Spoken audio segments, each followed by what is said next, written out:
Proceed करते हैं, आ जाते हैं हमारे नोट्स पे।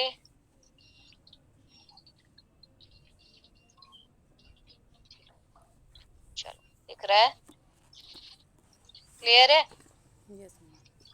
अच्छा, मैंने आप लोगों को पीडीएफ नहीं भेजी ना इसकी, क्या आप लोग स्क्रीनशॉट ले रहे हो? मैम स्क्रीनशॉट में क्लियर कहाँ आ रहा है? चलो फिर स्कैन कॉपी भेजनी पड़ेगी। चलो ठीक है, पहले पढ़ लेते हैं, फिर बाकी की बाद में देखेंगे। एग्रीकल्चर इनकम देखते हैं, एग्रीकल्चर इनकम होती क्या है, सबसे पहले ये बात करते हैं। ठीक है, एग्रीकल्चर इनकम है क्या, कब कैसे टैक्सेबल होगी, क्या क्या कंडीशंस जरूरी है, कितने तरीके के एग्रीकल्चर इनकम होते हैं, कब हम एग्रीकल्चर इनकम को टैक्सेबल करते हैं, क्या उसका बाइफर्केशन है, ये सारी चीजें हम देखेंगे। ठीक है, अगर हम एग्रीकल्चर इनकम की बात करें तो एग्रीकल्चर इनकम की डेफिनेशन को डिफाइन किया है टैक्सेशन में अंडर सेक्शन 2 सबसेक्शन 1A। ठीक है, तो एग्रीकल्चर इनकम आपका डिफाइंड है अंडर सेक्शन 2 सबसेक्शन 1A में। ठीक है, इसको 3 कैटेगरीज में डिवाइड किया गया है। ठीक है, तो एग्रीकल्चर इनकम की बात करें तो एग्रीकल्चर इनकम आपका 3 कैटेगरीज में डिवाइड किया है। That is the first one is that कि अगर आप कोई रेंट या रेवेन्यू रिसीव कर रहे हो एग्रीकल्चर लैंड से, मतलब एग्रीकल्चर लैंड आपने किराए पे दे दी है। ठीक है, एग्रीकल्चरल पर्पस के लिए ही दी है, लेकिन कोई भी लैंड है आपकी, any land in India use for agriculture purpose. ठीक है, तो अगर आपकी कोई लैंड है और आपने उसको एग्रीकल्चर पर्पस के लिए यूज कर रहे हो और उसको आपने रेंट पे दे दिया, तो रेंट पे दिया तो मतलब क्या है, कोई भी XYZ फार्मर आएगा, वो आपकी लैंड को यूज करेगा और उसपे वो जो जितना भी मतलब क्रॉप प्रोडक्शन कर रहा है उसका पूरा आपको किराया देगा। ठीक है, तो अगर आप कोई भी रेंट रिसीव करो या रेवेन्यू रिसीव करो, रेवेन्यू मतलब कि उसपे जो क्रॉप अर्न हो रहा है, उस उगा रहे हो आप, क्रॉप प्रोडक्शन हो रहा है, उसको जब बेचने जाते हो तो जितना पैसा रिसीव हो रहा है। ठीक है, जनरली एक होता है एग्रीकल्चर लैंड में कि अगर आप अपनी एग्रीकल्चर लैंड को रेंट पे दिया है तो आधा जो क्रॉप प्रोडक्शन का आधा इनकम आपको दे दिया जाता है, आधा फार्मर खुद रखता है। पहला तो ये होता है, या तो फिर वो लैंड का आपको रेंट दे और क्रॉप प्रोडक्शन का जितना भी उसको पैसा मिलता है वो अपने पास रखे, तो ये होता है। ठीक है, तो वही चीज यहाँ पे लिखा है, रेंट और revenue receive from land in India. India में कोई भी लैंड है और वो एग्रीकल्चर पर्पस के लिए यूज की गई है, तो उससे जो भी रेंट या रेवेन्यू रिसीव कर रहे हो, then that is treated as an income from other source and hence it will be taxable. ठीक है, treated as income from other sources, तो इनकम फ्रॉम अदर सोर्सेज जो कि हमारा लास्ट हेड है इनकम का, तो वो यहाँ पे क्या हो जाता है, टैक्स हो जाता है। ठीक है, next is income earn by agricultural operations. Agricultural operation का मतलब जैसे कल्टीवेशन का ये हो गया, फार्मिंग का हो गया, है ना, ये सारी चीजें। And sale of such product, मतलब कल्टीवेशन कर रहे हो, फार्मिंग कर रहे हो, उससे जो क्रॉप प्रोडक्शन हो रहा है उसको बेच के आप पैसे कमा रहे हो। ठीक है, तो ये एक तरीके का क्या हो गया, बिजनेस हो गया। ठीक है, तो इसमें बिजनेस के इनकम को अलग करके, एग्रीकल्चर लैंड की इनकम को अलग करके आप क्या करोगे, इसको ट्रीट करोगे as PGBP, that is it will be treated as your business income. ठीक, तो इसको हम पीजीबीपी लेके जाते हैं, पीजीबीपी हेड में। ठीक, income from house, farm house. Farm house मतलब जो है कि कभी सुना होगा आप लोगों ने फार्म हाउस के बारे में कि फार्म बनाते हैं, छोटा सा वहां रहते भी हैं, तो जहां पे रह रहे हैं वो फार्म हाउस में जो इनकम हो रही है उसको हम हाउस प्रॉपर्टी ट्रीट करते हैं। हाउस प्रॉपर्टी मतलब फार्म हाउस का इस्तेमाल सिर्फ और सिर्फ एग्रीकल्चर पर्पस के लिए हो रहा है, तब तो वो एग्जेम्प्ट हो जाएगा। लेकिन उस फार्म हाउस में पार्टी कर रहे हो आप, है ना, उसमें छोटे मोटे फंक्शन कर रहे हो, उसको अदर पर्पस, उसको रेंट पे भी दे रहे हो गेस्ट हाउस के फॉर्म में, तो वो अदर पर्पस में आता है, that is will be treated as house property. फिर उससे इनकम होने जो इनकम होगी वो टैक्सेबल हो जाएगी। तो इसको 3 कैटेगरी में बाइफरकेट किया एग्रीकल्चर इनकम को। पहला, रेंट या रेवेन्यू रिसीव हो रहा है एग्रीकल्चर लैंड से और वो एग्रीकल्चर पर्पस के लिए यूज किया जा रहा है। दूसरा है, इनकम जो है कल्टीवेशन या फार्मिंग से हो रहा है और उसको बेचने के बाद जो पैसा आ रहा है। और तीसरा है इनकम फ्रॉम फार्म हाउस। तो ये 3 कैटेगरी में डिवाइड कर दिया गया। अब कंडीशन क्या है, कंडीशन क्या है, पहली कंडीशन कि अगर इंडिया में लैंड है then it will be exempt under section 10 subsection 1। Already हम लोगों ने देखा कि agriculture land if it is situated in India it will be exempt, तो land must be in India. पहला कंडीशन, अगर एग्जेम्पशन सेटिस्फाई करना है तो पहला कंडीशन क्या, कि एग्रीकल्चर लैंड जो होना चाहिए वो इंडिया में होना चाहिए। दूसरा कंडीशन कि वो एग्रीकल्चर पर्पस के लिए इस्तेमाल करना चाहिए। ठीक है, एग्रीकल्चर पर्पस यानी कल्टीवेशन के लिए या फार्मिंग के लिए, ठीक, तो उसके लिए इस्तेमाल होना चाहिए। Then the third condition is that receiver of income must have an interest in the land, मतलब एग्रीकल्चर लैंड से जो भी इनकम हो रही है, ठीक है, तो जो भी पर्सन है XYZ, जो भी पर्सन है, उसका उसमें क्या करना चाहिए, उसका मतलब उसको इंटरेस्ट होना चाहिए उस लैंड पे। जैसे जमींदार होते हैं ना, जमींदार क्या करते हैं, अपनी लैंड को रेंट पे दे देते हैं या लोन के फॉर्म में दे देते हैं, और या जो जो छोटे छोटे फार्मर्स होते हैं उनकी लैंड को, जमीनों को अपने मतलब ले लेते हैं और फिर उसपे वो उनको क्या कहते हैं, इंटरेस्ट देते हैं। तो ये भी एक तरीके का क्या हो गया, एग्रीकल्चर लैंड से होने वाली इनकम हो गई, ठीक है।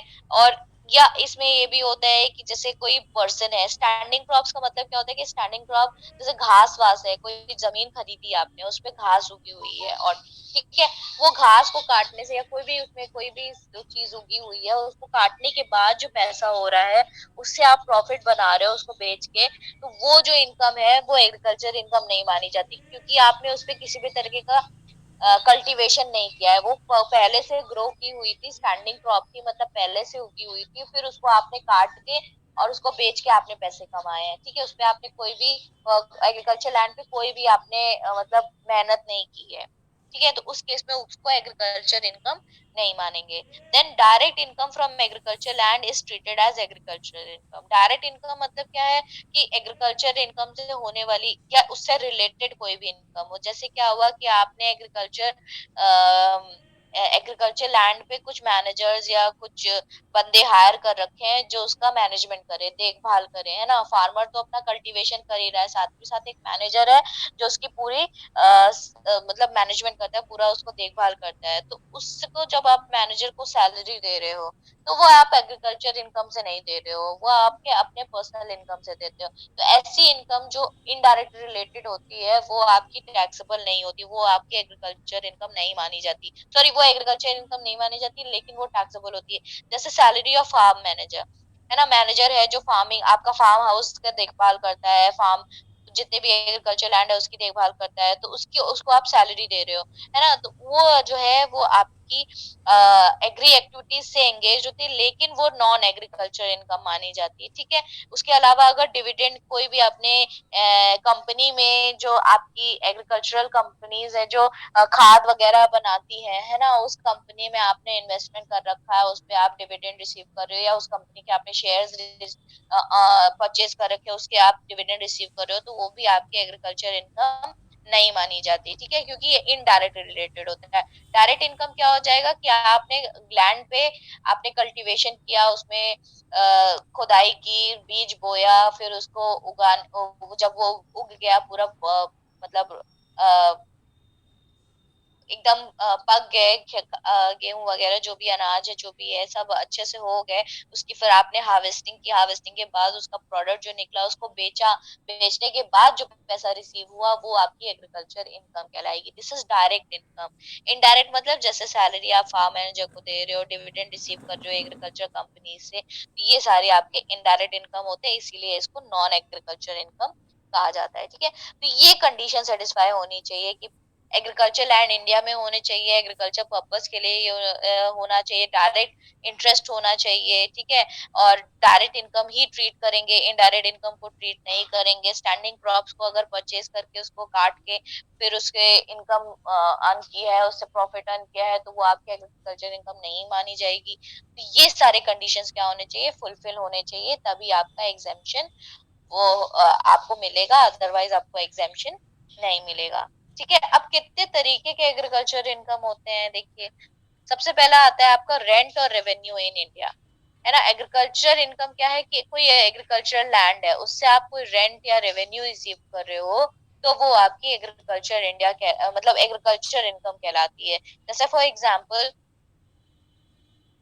जैसे कोई फार्मर है ना, फार्मर के को पैसे की जरूरत होती है, तो फार्मर क्या करता है, जमींदार के पास जाता है और उसको बोलता है कि आप मेरी जमीन गिरवी रख दीजिए और उस पे जो भी पैसा मुझे बनता है मुझे दे दीजिए, बदले में मैं आपको उस पे इंटरेस्ट पे कर दूंगा, ठीक है।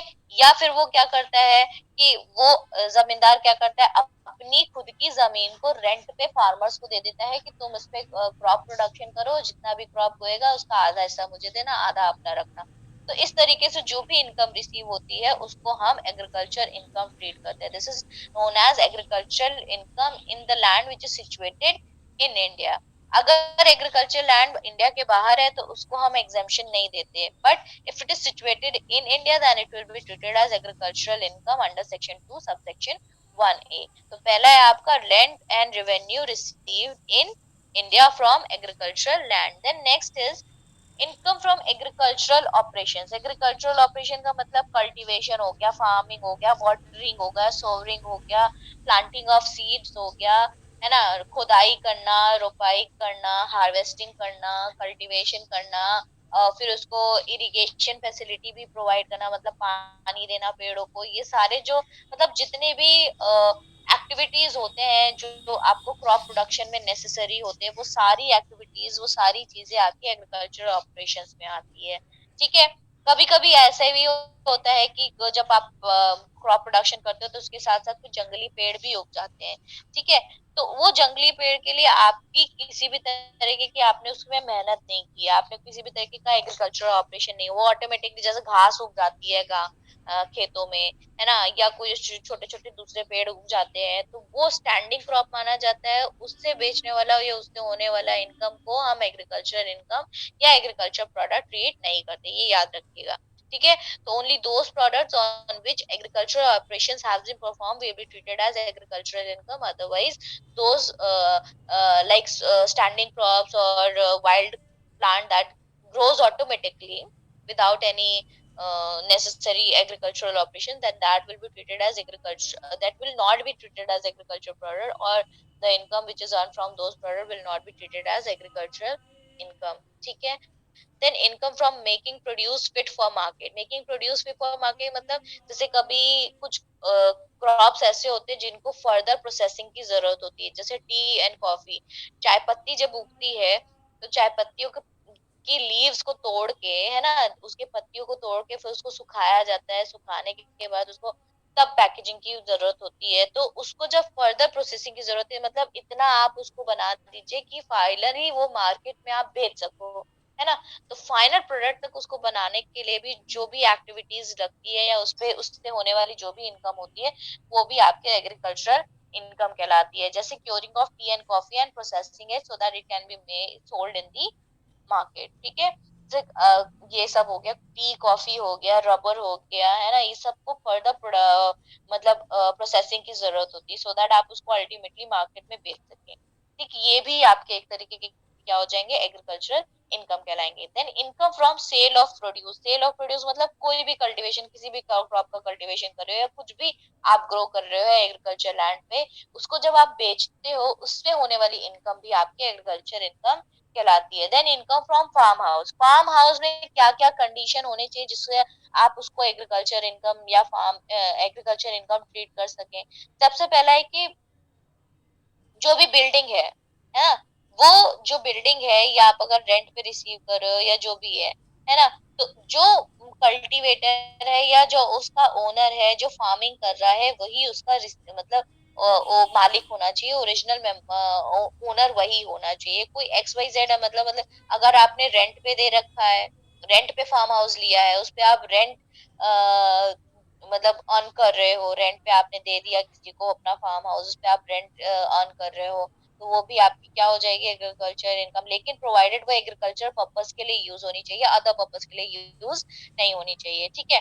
तो बिल्डिंग या तो ओन्ड होनी चाहिए, या आप ओन्ड होने के साथ साथ आप उस पर रह भी रहे हो, रहने के साथ साथ उसमें एग्रीकल्चर प्रोडक्शन भी कर रहे हो, या आपने एग्रीकल्चर जो फार्म हाउस है उसको रेंट पे दे रखा है और रेंट से आप उससे जो भी आपको रेंट रिसीव हो रहा है वो आपकी क्या हो जाएगी, एक तरीके की एग्रीकल्चर इनकम, प्रोवाइडेड उसपे एग्रीकल्चर ऑपरेशन परफॉर्म किए जा रहे हो। ठीक है।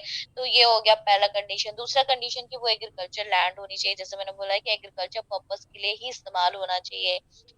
तीसरा क्या है कि जैसे कभी कभी क्या है ना कि आप क्या कहते हैं कि कल्टीवेशन करते हो तो कभी कभी कोल्ड स्टोरेज की या उसको स्टोरेज की जरूरत होती है, गेहूं चावल जो भी है बहुत लार्ज अमाउंट में जब प्रोडक्शन होता है तो उसको स्टोरेज की जरूरत होती है। तो फार्म हाउस को अगर आप एज अ स्टोरेज यूज कर रहे हो, स्टोर हाउस बना के यूज कर रहे हो, तो भी उसमें होने, या अपने अपने फार्म हाउस को रेंट पे दे रखा है एग्रीकल्चर प्रोड्यूस को स्टोर करने के लिए एज अ स्टोर हाउस, तो भी उसको हम एग्रीकल्चर इनकम ट्रीट करते हैं। ठीक है। यूज्ड एज ड्वेलिंग हाउस और अ स्टोर हाउस और out house for the cultivator और receiver of rent in kind. ठीक है, तो जो भी फार्मर है, जो भी कल्टीवेटर है, उसके रहने के लिए या कल्टीवेशन जो भी क्रॉप है उसको स्टोर करने के लिए या आपने रेंट पे भी दे रखा है, तो उसको हम क्या कहते हैं, एग्रीकल्चर इनकम कहते हैं। ठीक है, if it is situated in urban area, urban area मतलब क्या है कि विद इन 2000 ये 10,000 किलोमीटर के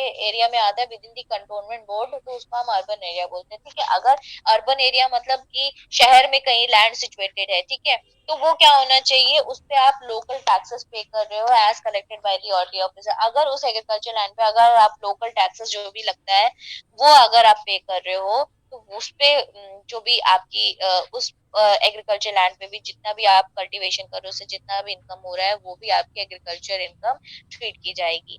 ठीक है, और अगर अगर नॉन अर्बन एरिया में है, नॉन अर्बन एरिया का मतलब क्या है कि वो किसी रूरल एरिया में है, गांव में है, वहां पे आप क्या कहते हो, लोकल टैक्सेस पे नहीं करते हो। ठीक है, जैसे आप शहर में रहते हो तो हाउस टैक्स पे करते हो, वैसे ही वहां पे अगर शहर में कोई लैंड है तो उसपे लोकल टैक्सेस पे करना पड़ता है, और अगर रूरल एरिया में है या गांव में है तो वहां पे ऐसे कोई टैक्सेस पे नहीं करने पड़ते। ठीक, दूसरा छठा कंडीशन ये है कि it must be situated with in the municipal cantonment board, मतलब 10,000 की पॉपुलेशन कम है जिस एरिया में, और वो म्युनिसिपल कंटोनमेंट बोर्ड या म्युनिसिपैलिटी के अंडर में आता है या कंटोनमेंट बोर्ड के एरिया के अंडर में आता है, तो वो भी आपकी एग्रीकल्चर लैंड मानी जाएगी। और अगर वो 2 किलोमीटर रेंज में नहीं आता और उसकी पॉपुलेशन 10,000 से कम है, 10,000 से ज्यादा है लेकिन 1 लाख से कम है, या पॉपुलेशन की लिमिट जो है 1 लाख से कम है और 10,000 से ज्यादा है, और वो 2 किलोमीटर के अंदर रेंज में आता है, ठीक है, लोकल लिमिट में, तो वो जो है वो भी आपकी एग्रीकल्चर लैंड कहलाएगी। एट ये है कि अगर 6 किलोमीटर के रेंज में या पॉपुलेशन 10 लाख से ज्यादा नहीं है तो भी वो एग्रीकल्चर लैंड कहलाएगी, और अगर 8 किलोमीटर के रेंज में और 10 लाख से ज्यादा की पॉपुलेशन है तो वो भी एक तरीके की आपकी एग्रीकल्चर लैंड कहलाएगी, प्रोवाइडेड उस लैंड पे आप एग्रीकल्चर प्रोडक्शन कर रहे हो, एग्रीकल्चर पर्पज के लिए उसको यूज कर रहे हो। ठीक है, then last point is that income from sapling and seedling. Sapling and seedling का मतलब जैसे नर्सरीज होती है ना, वहां पे छोटे छोटे पौधे बिकते हैं, है ना, छोटे छोटे पौधे उगाए जाते हैं फिर उनको बेचा जाता है, तो उसको भी हम एग्रीकल्चर इनकम ही मानते हैं, क्योंकि उसको किसी और पर्पज के लिए इस्तेमाल नहीं किया जा, उस पर क्रॉप या मतलब क्रॉप क्या मतलब फ्लावर्स उगा लिए आपने, छोटे छोटे पौधे उगा लिए, या सीड्स भी आप बेच रहे हो, तो वो भी एक तरीके का क्या कहलाता है, एग्रीकल्चर इनकम कहलाता है। तो नर्सरी से होने वाली इनकम, है ना, या फार्म हाउस से होने वाली इनकम, प्रोवाइडेड वो एग्रीकल्चर पर्पज के लिए यूज की गई हो, फिर आप कुछ ऐसा प्रोडक्शन कर रहे हो जिसको फर्दर प्रोसेसिंग की जरूरत है, जैसे टी एंड कॉफी, उससे होने वाली इनकम, फिर एग्रीकल्चर ऑपरेशन जो परफॉर्म कर रहे हो वो भी आपकी एग्रीकल्चर इनकम कहलाती है। एग्रीकल्चर लैंड अगर इंडिया में सिचुएटेड है ना, उस पे जो भी कल्टीवेशन कर रहे हो उसको बेचने पे, sale of produce that is मतलब प्रोडक्ट को बेच के जो भी आप इनकम कमा रहे हो वो भी आपकी एग्रीकल्चर इनकम ही कहलाई जाती है, उसको भी एग्रीकल्चर इनकम बोलते हैं। फिर अगर रेंट या रेवेन्यू रिसीव कर रहे हो आप एग्रीकल्चर लैंड से, तो वो भी आपकी क्या कहलाएगी, एग्रीकल्चर इनकम। तो these are the kinds of agriculture income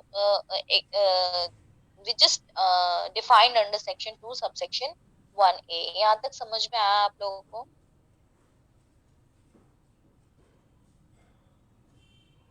yes ma'am. ठीक है, अब कंडीशन देखो, यहाँ पे इम्पोर्टेंट चीजें हैं कुछ जो बहुत ध्यान देने वाली है, बहुत जरूरी है। सबसे पहला है क्या है कि अगर स्टेट गवर्नमेंट को, मतलब जिस स्टेट में आपकी एग्रीकल्चर लैंड है ना, उस स्टेट गवर्नमेंट को आप अगर कोई भी टैक्स पे कर रहे हो, any tax, whether this is those are local taxes or any other taxes, तो अगर एसएससी जो है, जो ओनर है एग्रीकल्चर लैंड का, है ना, तो अगर वो कोई भी स्टेट गवर्नमेंट को कोई भी तरीके का किसी भी तरह का टैक्स पे कर रहा है, तो जितनी भी आपकी एग्रीकल्चर इनकम आपकी कंप्यूट की गई है उस पे आप वो टैक्स माइनस करने के बाद जो फाइनल अमाउंट आएगा वो आप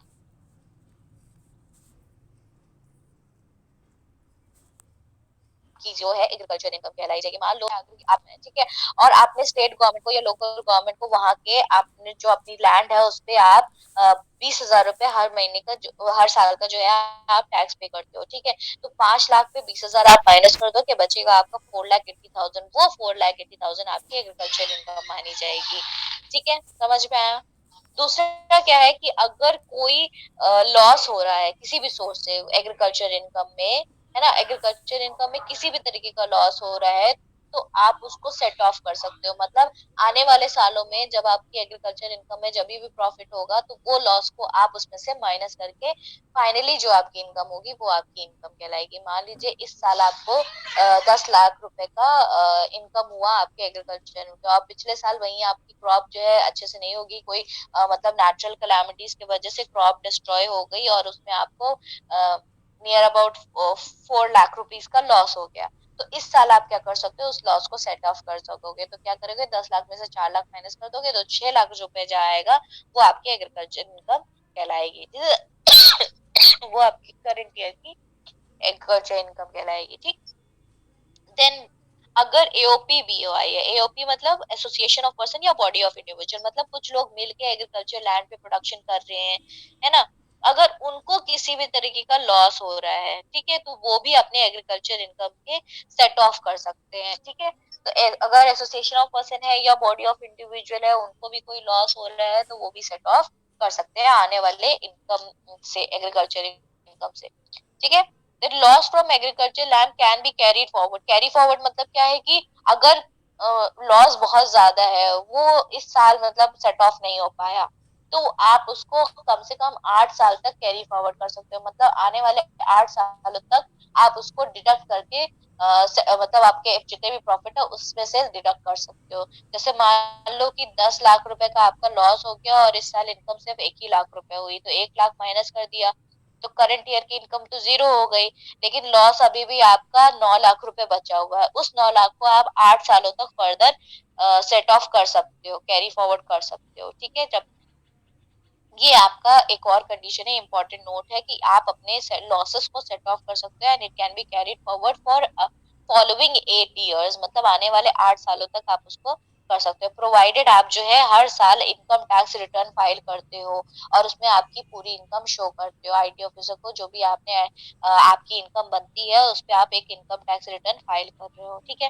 then net agriculture income is rounded off to nearest 10 multiples of rupees. जितना भी आपका एग्रीकल्चर इनकम है उसको नियरेस्ट 10 के रुपीज है, मतलब राउंड ऑफ कर देते हैं। जैसे ना 10,540 रुपीज लिखा हुआ है, तो आप उसको 45 लिखा हुआ है, तो आप उसको क्या कर दोगे, 10,550 रुपीज कर दोगे। नियर अबाउट 10 आपको उसको क्या कर देना है, राउंड ऑफ कर देना है। अगर पॉइंट में है तो उसको आप क्या कर दोगे, राउंड ऑफ कर दोगे। ठीक है। राउंडिंग ऑफ समझ में आता है ना, पढ़ा होगा बचपन में।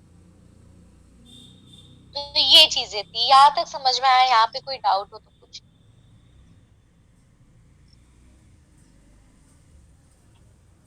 Any doubts up till here? Hello. No, ma'am. Okay. चलो, तो यहाँ तक हम लोग ने कर लिया। ये हो गए हमारे कंडीशंस या इम्पोर्टेंट नोट्स जो बहुत जरूरी हैं देखने के लिए। ठीक है।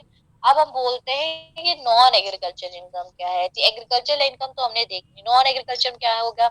नॉन एग्रीकल्चरल इनकम वो जो इनकम फ्रॉम मार्केट, मार्केट से कोई मतलब एग्रीकल्चर मार्केट है वहां से कोई इनकम हो रही है, तो वो आपकी नॉन एग्रीकल्चर इनकम कहलाएगी।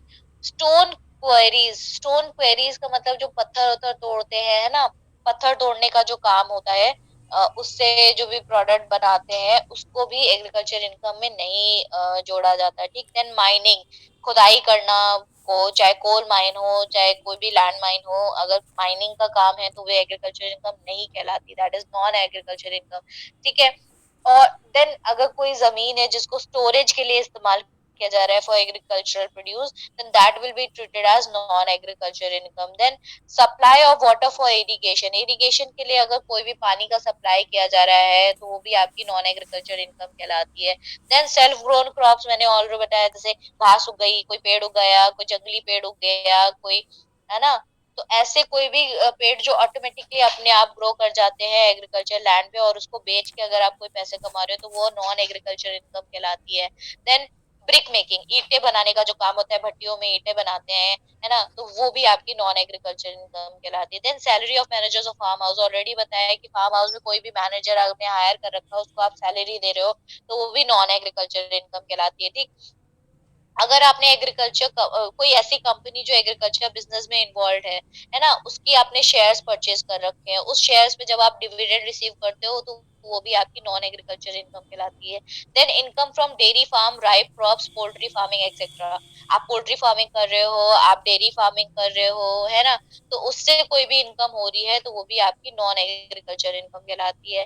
देन आपने एग्रीकल्चर लैंड को रेंट पे दे रखा है, और रेंट अगर मतलब बहुत आपकी रेंट आपने टाइम पे नहीं की है तो आप क्या करोगे, इंटरेस्ट उस पे लगा दोगे कि आप अगर टाइम पे नहीं पे करोगे तो आपको इतना इंटरेस्ट देना पड़ेगा। तो वो जो इंटरेस्ट आप रिसीव करते हो on rent of agriculture land, and that is known as non agricultural income. तो ये आ जाएंगे आपके नॉन एग्रीकल्चर इनकम। और इसीलिए जो हम जब एग्रीकल्चर इनकम कैलकुलेट करते हैं तो उसमें बाइफर्केशन करते हैं कि उसमें नॉन एग्रीकल्चर इनकम कितना है और एग्रीकल्चर इनकम कितना है। जितना भी आपका एग्रीकल्चरल इनकम बनता है उस पे आपको टैक्स नहीं देना पड़ता, because that is exempt under section 10।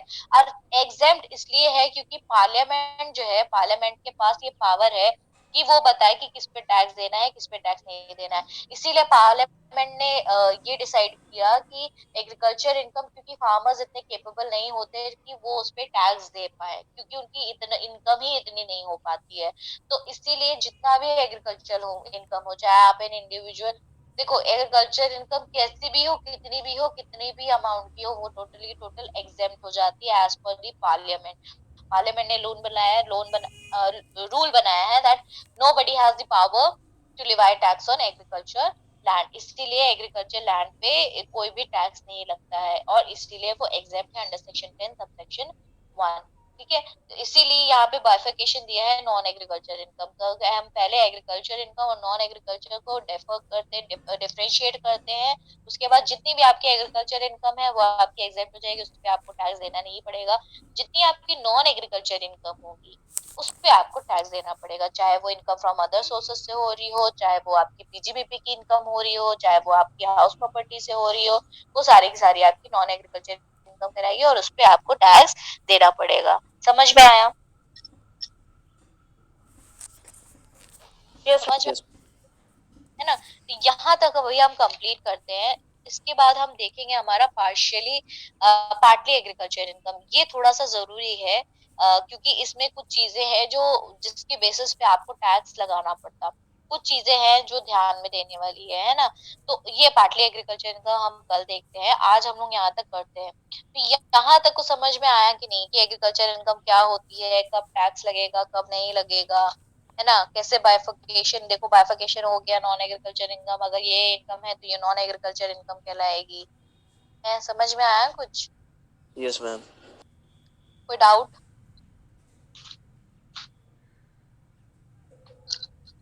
कोई डाउट बेटा? आपकी बुक में भी यही सारे पॉइंट्स दिए हैं, अगर आप डिटेल में पढ़ना चाहते हो तो बुक में दे सकते हो, बाकी मैंने ऐसे तो बता ही दिया है।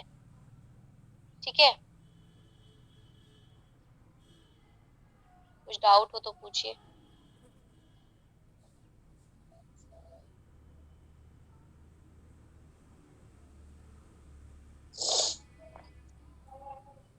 Hello ma'am.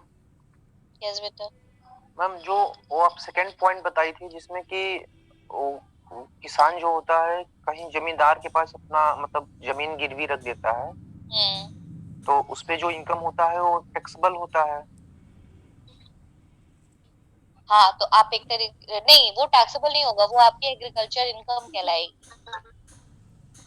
अच्छा, जो मतलब कि देखो जो भी रेंट या रेवेन्यू रिसीव कर रहे हो, चाहे वो जमींदार रिसीव करे, जमींदार अगर मतलब जैसे फार्मर्स ने क्या किया, फार्मर अपनी जमीन ले जाके क्या कहते हैं जमींदार के पास ले गए और उन्होंने वहां पे गिरवी रख दिया। ठीक है, अब उससे फार्मर को क्या रिसीव होगा उस लैंड से? कुछ तो नहीं, लेकिन जमींदार को उस पे क्या रिसीव होगा, इंटरेस्ट रिसीव करेगा ना वो उस पे। जो भी फार्मर ने लोन लिया, लोन लेके पैसे लेके गया, अब वो पैसे का क्या इस्तेमाल करता है उससे मतलब नहीं है। लेकिन अब जमींदार के ऊपर से पॉइंट ऑफ व्यू से देखो तो जमींदार उस एग्रीकल्चर लैंड पे क्या रिसीव करेगा, इंटरेस्ट रिसीव करेगा।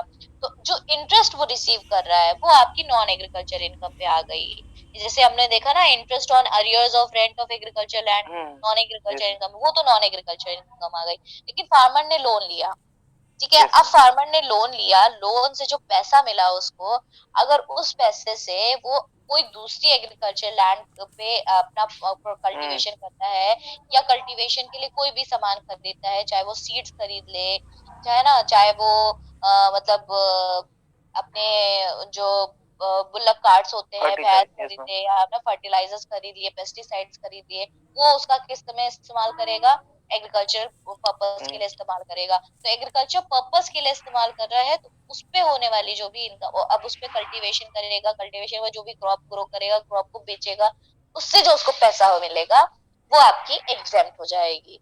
लेकिन जमींदार के केस में अगर हम देखें तो जमींदार को तो कुछ नहीं मिल रहा, जमींदार तो इंटरेस्ट रिसीव कर रहा है ना, तो वो क्या हो जाएगा, वो टैक्सेबल हो जाएगा। ठीक है। अच्छा, और वही अगर जमींदार जो है, हाँ, अगर जमींदार मैम उस जमीन पे प्रोडक्शन करता है मैम एग्रीकल्चर का, हाँ, तो वो उस वो एग्जेम्प्ट हो जाएगी।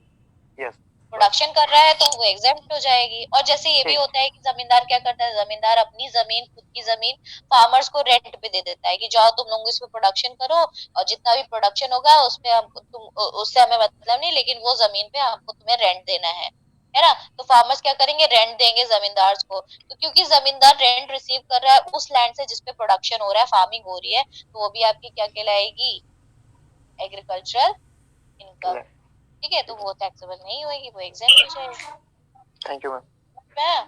चलो ठीक है। अब मैं आप लोग को अटेंडेंस की लिंक भेज रही हूँ, तो जो फर्स्ट ईयर वाले भी इसमें ऐड हो गए हैं मेरे ख्याल से, तो वो लोग अपनी अटेंडेंस नहीं मार्क करेंगे, जो थर्ड ईयर वाले हैं सिर्फ वही मार्क करेंगे। ठीक है मैम, अकाउंट्स की क्लास नहीं चलेगी क्या?